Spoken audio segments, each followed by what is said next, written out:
ইমাম সাহেব, কি হয়েছে? ইমাম সাহেব আজকে দুদিন ধরে কি যেন হয়েছে, আমার কিছু ভালো লাগতেছে না। তুই আজকে থেকে 2 দিন পর মারা যাবি। কি কোন ইমাম সাহেব? শিশির, চল নামাজে যাই। না না, নামাজে যাবো না, তুই যা। তুই কালকে পরে এমনি মারা যাবে, আমগো হাতে অনেক সময় আছে। আরে শিশির, ওর কি হয়েছে? আরে ভাই, হয়তো আজকে সকালে হার্ট অ্যাটাক করে মারা গেছে। কুল্লু নাফসি জায়কাতুল মউত। হ্যালো, কি? আচ্ছা, কুল্লু নাফসি জায়কাতুল মউত। আজকে তো 2 দিন, আর আজকে নাকি মারা যাবো, কি যে করি।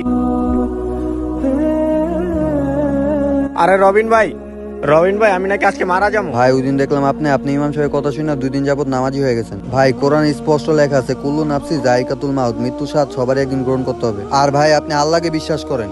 জি ভাই, আপনি আল্লাহর প্রতি আমার বিশ্বাসটা অনেক বাড়ায় দিচ্ছেন। আজকের পর থেকে আমি আর এই কাজ করবো না। ভিডিওটি ভালো লেগে থাকলে চ্যানেলটিকে অবশ্যই সাবস্ক্রাইব করে যাবেন।